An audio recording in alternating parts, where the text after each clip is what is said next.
On se retrouve ici dans une pièce de médiation familiale. Donc il y a deux fauteuils. Un fauteuil pour vous, madame, et un fauteuil pour monsieur, qui n'est pas là. Mais en tous les cas, pour représenter monsieur, nous allons mettre sur le fauteuil la lettre qu'il vous a écrite, madame. Alors, monsieur, vous dites que vous alliez mal. Vous parlez plutôt de tous ces derniers temps, comme s'il y avait eu une accentuation de quelque chose. Je crois que ce qui allait mal ces derniers temps, c'était le désir peut-être de partir enfin pas de partir, puisqu'il n'a jamais été là, mais d'en finir.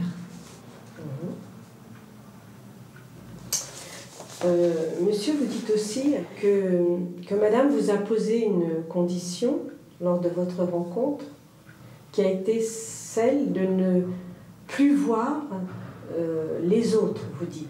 Les autres, sans doute, est-ce les autres femmes?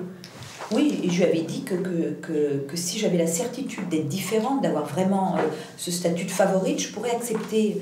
Et bon, je ne sais pas si je l'aurais bien accepté, mais j'avais parlé de ça.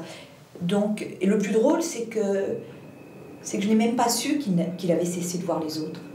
C'est-à-dire que même cette jouissance-là, elle m'a été dérobée. En fait, dans cette lettre, il y a une bonne nouvelle, sauf qu'elle ne sert plus à rien. Je n'ai pas pu profiter du fait que j'étais seule. J'ai même pas eu le plaisir. À votre avis, pourquoi, monsieur, vous ne l'avez pas dit à madame? Pour pas faire couple.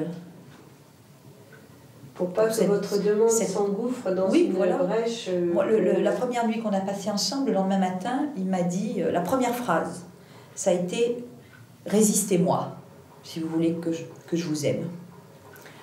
Résistez-moi. » Mais moi, je ne sais pas résister quand j'aime quelqu'un, je ne sais pas ce que ça veut dire de résister.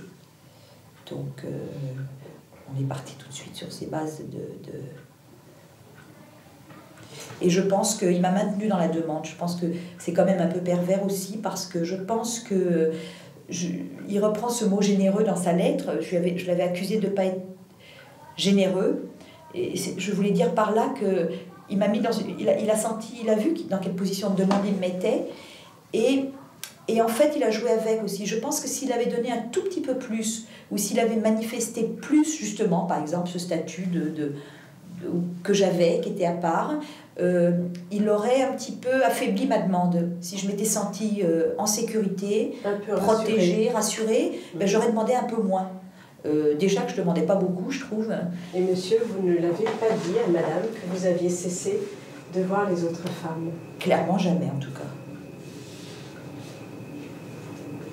En revanche, est-ce que, monsieur, vous avez exigé de la même façon que madame vous demandait d'être un peu la favorite, ou d'être tout à fait la favorite? Est-ce que vous auriez pu exprimer quelque chose aussi en balancier à cette condition?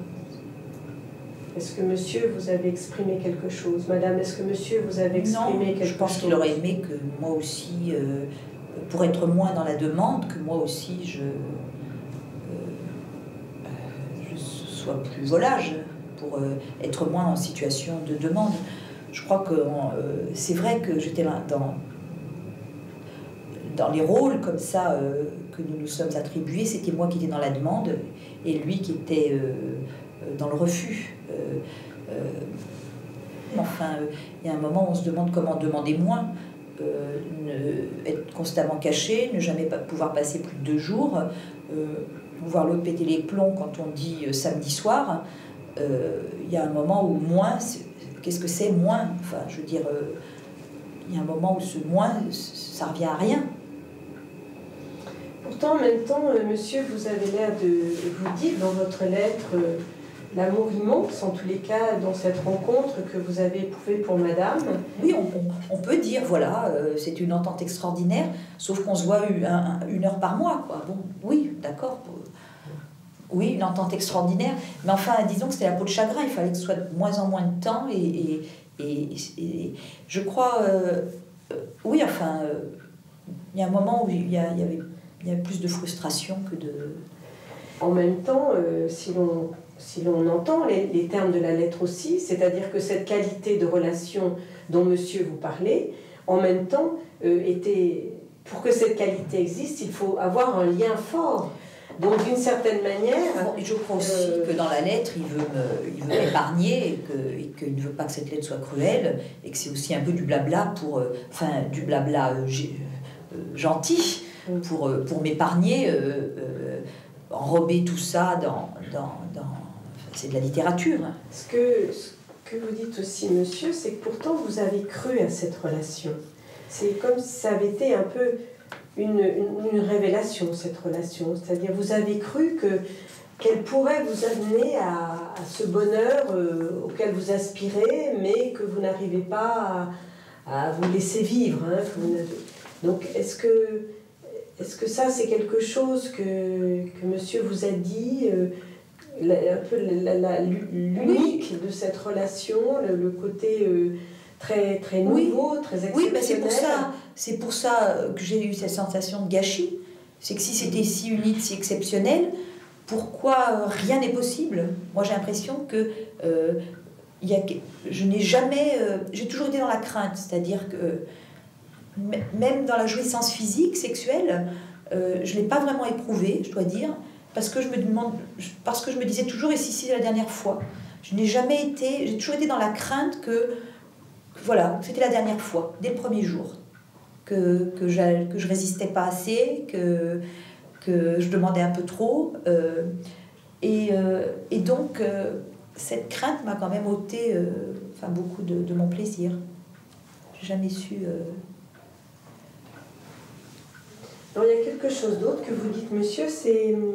Madame, dites-vous, vous a imposé que si un jour vous n'étiez plus amants ensemble, eh bien vous ne seriez plus rien ensemble. Vous dites aussi que vous ne lui avez pas imposé une telle chose et que du coup, madame pouvait continuer à voir ses anciens amants comme des amis, mais que c'est quelque chose qu'elle vous refuserait à vous. On pourrait être amis. Simplement, j'ai l'impression que je ne peux pas faire le deuil de cette relation amoureuse parce que je ne l'ai pas vécue. Parce qu'elle n'a pas eu lieu. Parce qu'elle n'a pas eu lieu. Soit il faudrait que cette relation puisse se vivre, mais qu'éventuellement elle débouche sur du sens pour vous, pour que du coup qu'elle puisse être transformée en amitié finalement. Ce qui n'est pas possible. Je crois que je lui ai même proposé un jour, j'ai une mauvaise mémoire, mais je crois qu'un jour je lui ai demandé, alors qu'on allait se quitter une première fois, s'il ne voulait pas qu'on vive quelque chose, quelques jours, pour pouvoir se quitter. Parce que ce qu'on a vécu, on a vécu quelque chose, hein, c'est indéniable, mais c'était pas satisfaisant sentimentalement. Pour moi. Il y avait toujours une peur. Voilà. Donc je pense que oui, cette amitié, elle sera difficile pour moi. Je suis pas prête à le revoir et à être amie. Je veux dire, Et puis oui, j'ai pas aimé cette lettre. Vous me direz, il y en a qui n'écrivent même pas. Au moins il a écrit. Il m'a pas vu. Il n'a pas essayé de me voir. Hein. Au moins a-t-il écrit. J'ai des souvenirs d'autres ruptures. Une fois, c'était un télégramme. Et une fois, un homme au téléphone auquel j'ai demandé qu'on se voie pour qu'il me dise pourquoi. Un homme avec lequel j'avais vécu 7 ans. Et je lui ai dit, mais on ne pourrait pas plutôt se voir plutôt que d'en parler, de se quitter au téléphone. Et il m'a répondu que ce serait antiproductif, contre-productif. Contre-productif, voilà. Donc, lui, au moins, il s'est fendu d'une lettre. Je l'en remercie. C'est mieux que rien, si je veux être positive. Et puis, c'est vrai que toutes les lettres de rupture, de toute façon, sont toujours difficiles de bien les prendre. Donc, il a tenté, mais... Est-ce que vous croyez les mots de monsieur qui disent que jamais il ne vous oubliera, que vous resterez toujours unis, Non, ça, j'y ou crois pas c'est du des tout. mots de littérature? Oui, ça, j'y crois pas du tout. J'y crois pas du tout. Non, j'y crois pas. Il y a une petite phrase à la fin de cette lettre qui est intéressante aussi, c'est « J'aurais aimé que les choses tournent autrement ». Pourquoi dites-vous cela, monsieur? Comment auriez-vous aimé que les choses tournent? En fait, dans cette lettre, on a l'impression que vous êtes un peu la victime de quelque chose, quelqu'un que vous auriez rencontré, ça aurait été une rencontre absolument fulgurante pour vous, la découverte enfin de l'amour. Et puis, à cette relation, on vous pose des conditions, des règles, etc. Et puis, vous êtes repris par une angoisse existentielle profonde. Vous croyez que, mais en fait, ça ne marche pas. Et puis, à la fin, vous dites... C'est vrai que cette lettre, elle peut se lire comme une espèce un petit peu de plainte, la plainte de quelqu'un qui n'a pas été entendu, et vous dites à la fin, eh ben, j'aurais aimé, comme si, cette phrase, j'aurais aimé que les choses tournent autrement, comme si eh ben, vous n'y pouvez rien à ce qui se passe là, et que vous auriez aimé que ça se passe autrement, mais ça n'a pas pu être, et vous, malheureusement, vous n'avez pas pu faire face. Oui, c'est pour ça que, c'est aussi pour ça que j'ai pas aimé cette lettre, parce que quelle chose, son impossibilité d'aimer s'il est aimé, son impossibilité d'être généreux, de se donner, ou quelle chose. Peut-être que ce qu'il veut dire, c'est qu'il aurait aimé m'aimer. Et qu'il n'a pas pu. Et qu'il n'a pas pu. Ce prenez soin de vous est fort parce que d'une certaine manière, ça veut dire prenez soin de vous parce que moi je ne prendrai pas soin de vous. Voilà, exactement. Il n'y aurait pas eu ça à la fin, il y aurait eu quelque chose de plus ouvert, j'aurais répondu, j'imagine. Mais là, bon, prenez soin de vous, ben voilà, je prends soin de moi là, du mieux que je peux, et d'ailleurs relativement bien, puisque ça a très bien marché que de rendre public cette lettre, d'en faire un objet comme ça, public, puisque c'est comme ça que je l'ai ressenti, et que ça m'a fait, je dois dire, beaucoup de bien. Donc, voilà, j'ai pris soin de moi comme il m'a demandé de le faire.